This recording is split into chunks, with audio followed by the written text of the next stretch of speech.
Hello student, मैं अभिषेक गुप्ता स्वागत करता हूं आपके अपने YouTube channel Abhishek classes for commerce में। डिसोल्यूशन की सीरीज़ आज भी हमारी कंटिन्यू है और उस पर हमने 4 वीडियो अपलोड कर दी हैं, जिस पे हमने काफ़ी अच्छे तरीके से डिस्कशन कर लिया था और आप लोगों को अभी तक इंतज़ार था एंट्रीज़ का, जनरल एंट्रीज़ का। तो उन्हीं एंट्रीज़ को लेकर मैं आप लोगों के सामने आज हाजिर हूँ।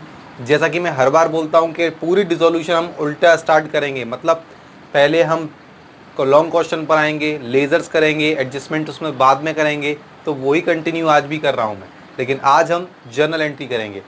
जर्नल एंट्री स्टार्ट करने से पहले मैं चाहता हूँ आप लोग ज़रा 2 मिनट के लिए फिर से लेज़र को रिवाइज कर लें।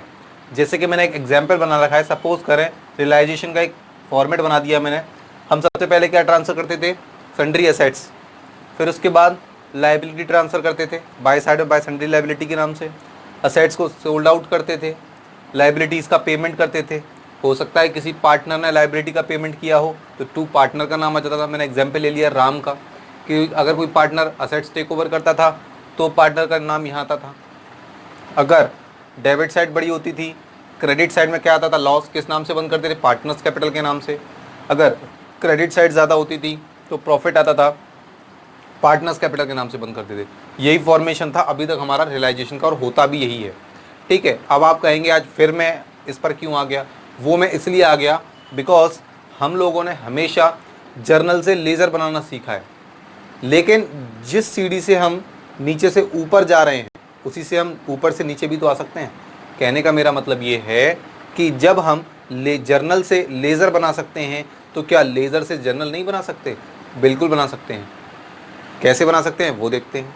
अगर मैं कहूँ इनसे एंट्री बनानी है तो आप क्या एंट्री बनाएंगे, माइंड को थोड़ा सा फोकस करें इस पर। देखिए, पहले हमने असेट्स को ट्रांसफ़र किया है तो जो साइड टू साइड होती है उसको हमेशा टू में रखते हैं और अकाउंट को डेबिट कर देते हैं। तो पहली एंट्री क्या बनेगी, realisation account debit to sundry assets, realisation account debit to bank, realisation account debit to Ram, realisation account debit to partners capital.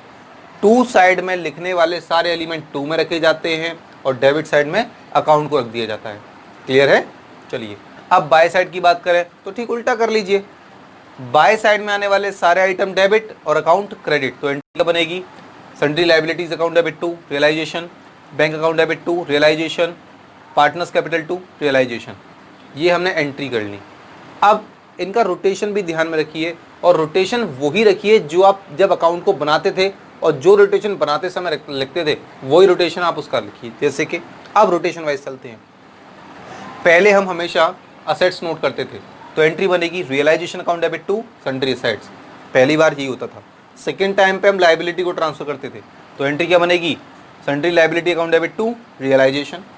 उसके बाद असेट्स को सेल करते थे, असेट्स बाय साइड में सेल होती है, बाय बैंक लिखा हुआ है तो एंट्री क्या बनेगी, bank account debit to realisation. या अगर किसी पार्टनर ने लिया है तो पर्टिकुलर उस पार्टनर का नाम राम, श्याम, एक्स, वाई, ए, बी, सी जो भी है तो राम डेबिट टू रियलाइजेशन। उसके बाद लाइबिलिटी को पेड करने की रियलाइजेशन टू बैंक, अगर किसी पार्टनर ने की है तो रियलाइजेशन टू राम या श्याम जो भी नाम है। प्रॉफिट हुआ है उसके बाद प्रॉफिट की एंट्री, या लॉस हुआ तो लॉस की एंट्री। ये था। अब बात करते हैं क्वेश्चन की। अभी तक हमने क्वेश्चन को टच भी नहीं किया है, क्वेश्चन आपके सामने भी नहीं है। अब क्वेश्चन की बात कर लेते हैं। मैं भी क्वेश्चन को पढ़ रहा हूँ, जरा देख लीजिए क्वेश्चन को। क्वेश्चन है आपका हाँ यही क्वेश्चन है, मैं पढ़ देता हूँ। X, Y and Z are partner in a firm sharing profit in the ratio of 3:2:1 respectively। देखिए X का पोर्शन कितना है 3/6, Y का है 2/6 और Z का है 1/6। ये 6 कहाँ से आ रहा है, मैंने लास्ट वीडियोस में भी मैंने आपको बताया था, जो रेशियो का टोटल होता है उसे डिनोमिनेटर में रख देते हैं। ठीक है sorry. The firm was dissolved on 1st March 2013 after transferring assets other than cash. The third party liability to realization account, you are provided with the following information।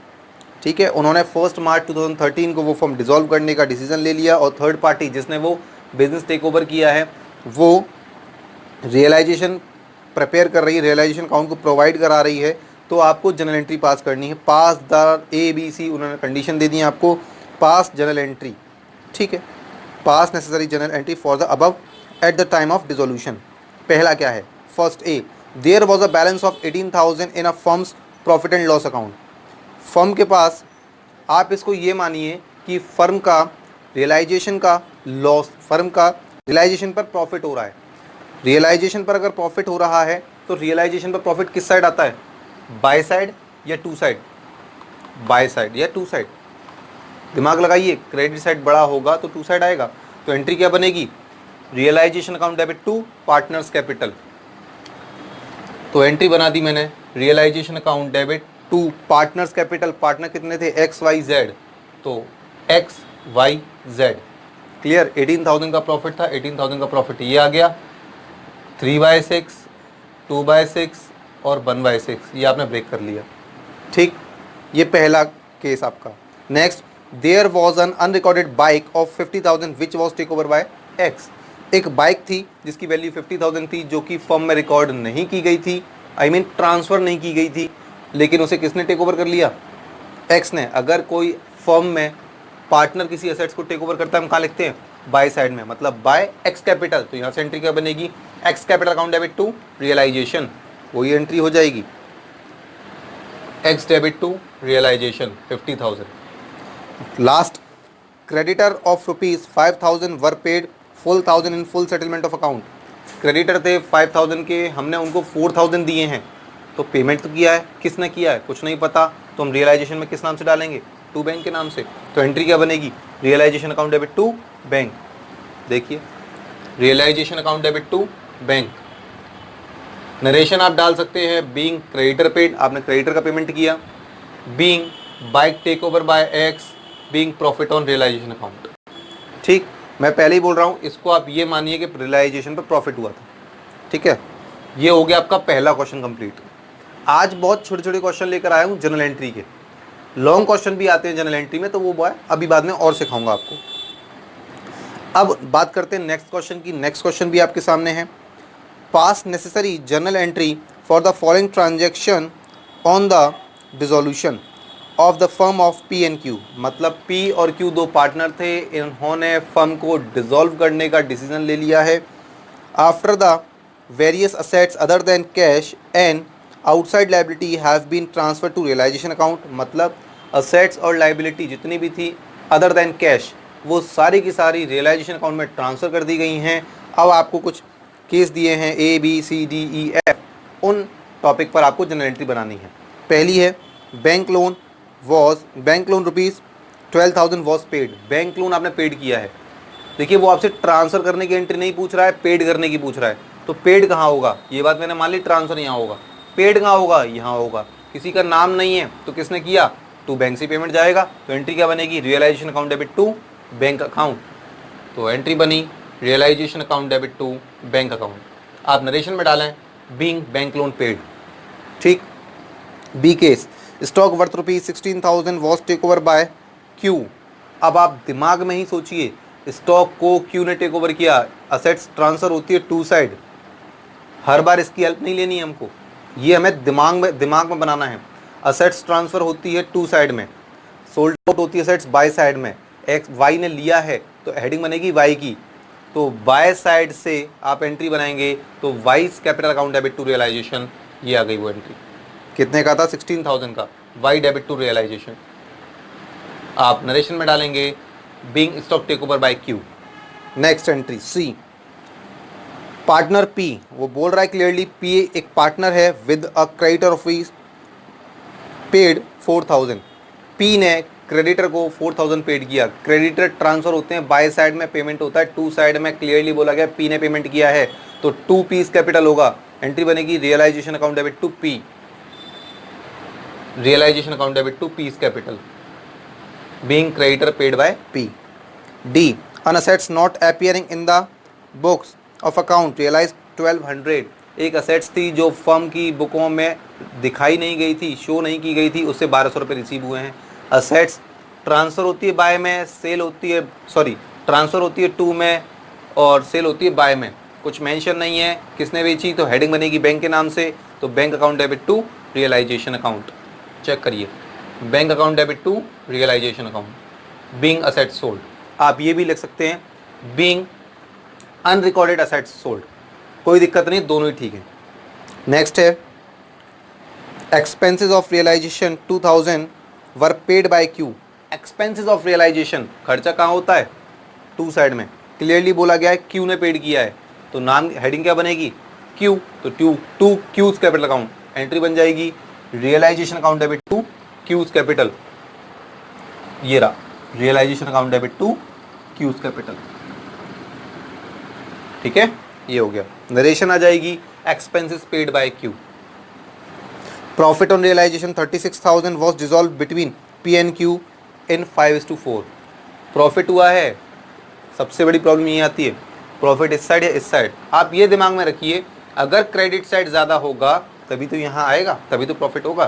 तो यहाँ अब यहाँ से एंट्री बना लीजिए, realisation account debit to P's capital to Q's capital, realisation account debit to P's capital Q's capital. ये मैंने break नहीं किया है, ये आपका काम है ब्रेक करने का। 5/4 और 5/9 4/9 ये आप खुद से ब्रेक करेंगे, मैंने जानबूझ के छोड़ रखा है क्योंकि जिस तरीके से हमने यहाँ डिस्ट्रीब्यूशन किया था इनकी ओल्ड रेशो में, ठीक उसी तरीके से आपको 5,400 को डिस्ट्रीब्यूट करना है 5/9 और 4/9। 5/9 का जो अमाउंट आएगा वो आप पी में रखेंगे, 4/9 का जो आएगा वो आप क्यू में रखेंगे। क्लियर है, ये आपको अपने आप करना है। ये हो गया आपका दूसरा क्वेश्चन भी कंप्लीट। बहुत छोटे छोटे हैं, अगर आप लोग को ये बनाना आता है रियलाइजेशन अकाउंट, लेजर्स आपको बनाना आते हैं, तो जर्नल एंट्री बहुत इजीली आप कर सकते हैं। थर्ड क्वेश्चन पर चलते हैं। पास journal entry for the following eight the time of dissolution of a firm. आप जर्नल एंट्री पास कीजिए किस समय की, फर्म को डिसॉल्व करते समय की। पहली, सेल ऑफ असेट्स 50,000, आपने असेट्स को सेल कर दिया है। असेट सेल कहाँ होती है भाई, बाय बैंक, तो एंट्री क्या बनेगी, bank account debit to realisation, bank to realisation 50,000 being asset sold. Next B, payment of liability ₹10,000, किसने करी, कुछ नहीं पता। लाइबिलिटी का पेमेंट होता है to side, to bank, entry बनाइए realisation account debit to bank, या भी realisation account debit to bank being liability paid. Next है a commission of ₹5% allowed to mister X a partner on sale of assets.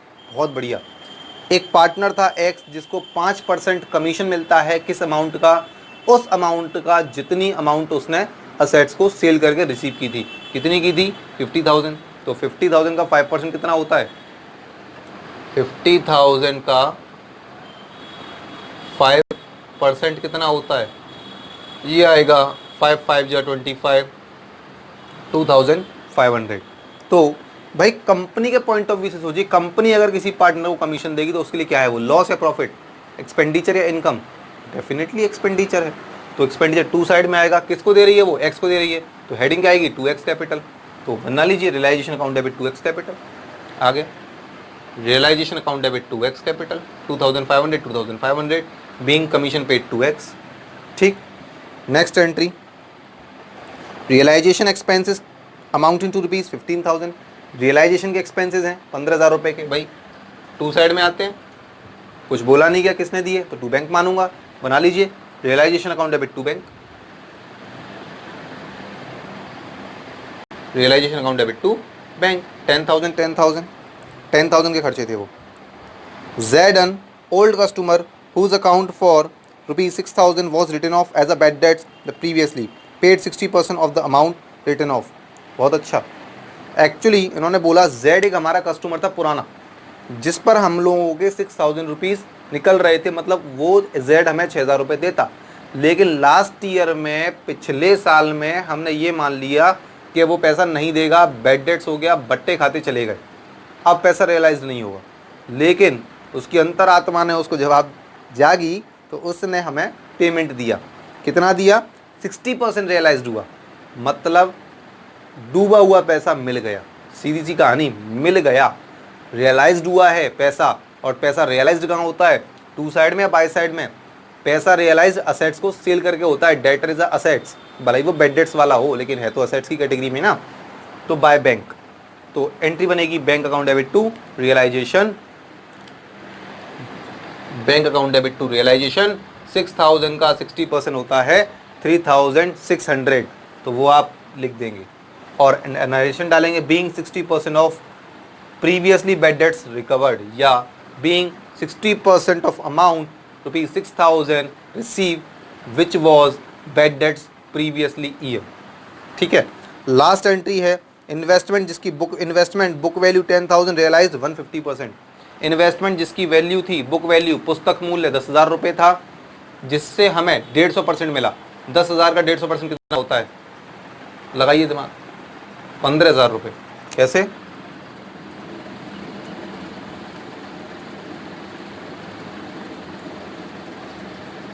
$10,000 multiply 150 divide by 100, 2 zero से मैंने 2 zero उड़ा दी। 150 का multiply अगर आप 100 में करेंगे तो 15,000 ही आएगा। ठीक है, चलिए, तो अब आपको रियलाइज्ड हुआ है, इन्वेस्टमेंट सेल हुआ है, तो बाय साइड में आएगा bank account debit to realisation. आ गई आपकी एंट्री, bank account debit to realisation, narration being investment sold at 150%। तो ये थी जनरल एंट्री। आज हम लोगों ने 3 क्वेश्चन किए हैं और बहुत इजीली, मेरे हिसाब से आपको बहुत अच्छे समझ में आए होंगे। फिर भी कोई प्रॉब्लम हो तो मुझे बताइएगा, मैं उसको शॉर्ट आउट करूंगा। अब ये थे शॉर्ट टाइप्स ऑफ क्वेश्चन, इस पर लॉन्ग टाइप भी बनाऊंगा, वो जब बनाऊंगा मैं आपको अपलोड कर दूंगा उसके लिए। आई होप आप लोगों की वीडियो समझ में आई होगी, पसंद आई होगी। तो प्लीज़ इस वीडियो को ज़्यादा से ज़्यादा शेयर करें, लाइक करें। Thank you so much.